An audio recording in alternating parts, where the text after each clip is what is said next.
To be or not to be, that is the question. Whether 'tis nobler in the mind to suffer the slings and arrows of outrageous fortune, or to take arms against a sea of troubles and by opposing end them. To die, to sleep, no more. And by a sleep to say we end the heartache and the thousand natural shocks the flesh is heir to. 'Tis a consummation devoutly to be wished. To die, to sleep, perchance to dream. Aye, there's the rub. For in that sleep of death, what dreams may come when we have shuffled off this mortal coil must give us pause. There's the respect that makes calamity of so long life, for who would bear the whips and scorns of time? The presser's wrong, the proud man's contumely, the pangs of despised love, the law's delay, the insolence of office, and the spurs that patient merit of the unworthy tasks, when he himself might make his quietus with a bare bodkin.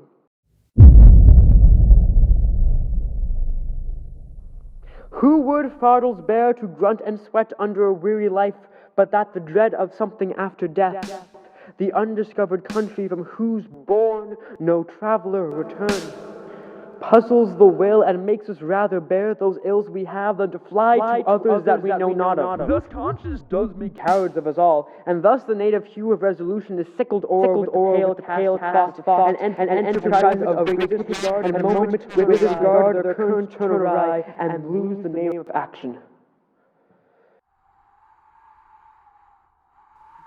Soft you now, the fair Ophelia. Nymph, in thy orisons be all thy sins remembered. Good, my lord. How does your honor from this many a day? I thank you. Well. My lord, I have remembrances of yours that I have longed to redeliver. I pray you now receive them.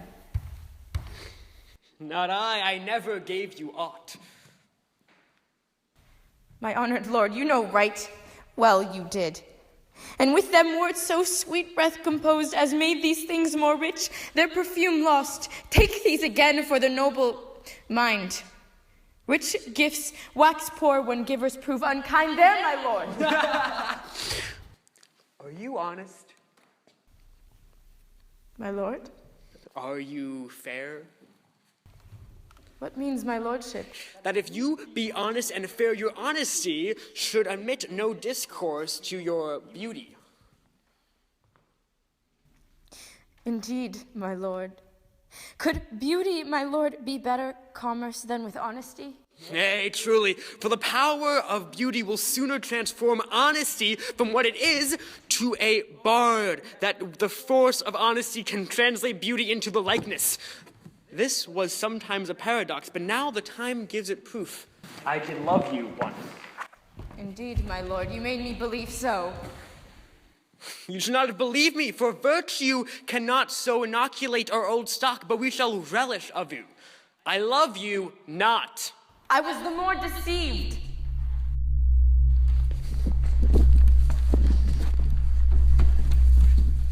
Get thee to a nunnery. Why would thou be a breeder of sinners? I am myself indifferent, honest, but yet I could not accuse me of such things that were better my mother had not borne me.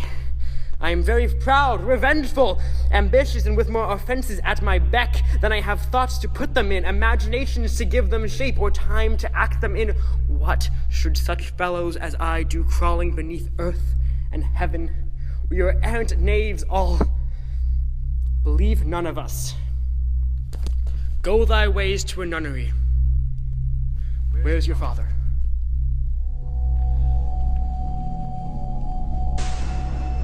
At home, my lord. Let the doors be shut upon him, that he may play the fool nowhere but in one's own house. Farewell.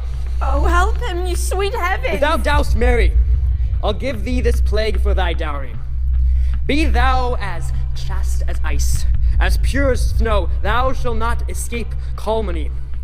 Go, farewell, or if thou wilt needs marry a fool. But wise men know well enough what monsters you make of them. To a nunnery go, and quickly too. Farewell. Heavenly powers, restore him! I have heard of your paintings well enough.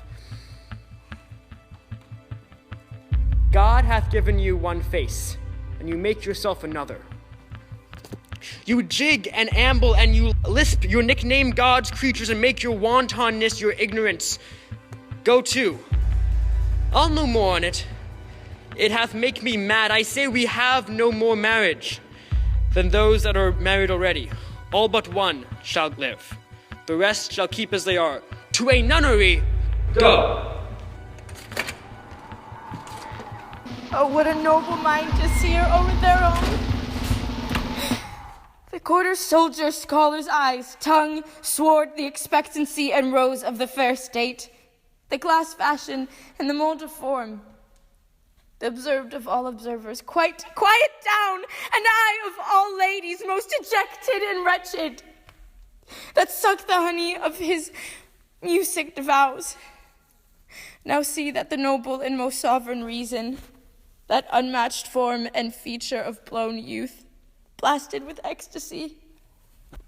Oh, woe is me, that have seen what I have seen. Let's see what I see.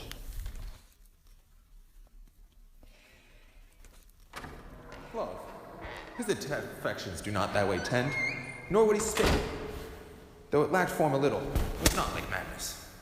There's something in his soul, o'er which his melancholy sits on brood, and I do doubt the hatch and disclosure will be some danger, for which to prevent I have in quick determination thus set it down. He shall with speed to England, for the demand of our neglected tribute. Haply the seas in our country different, with variable objects shall expel this something settled matter in his heart, whereon his brain still beating puts him thus from the fashions of himself. What think ye of it? It shall do well. But yet I do believe the origin and commencement of his grief sprung from neglected love. How now, Ophelia? You did not tell us what Lord Hamlet had done, but we heard it all.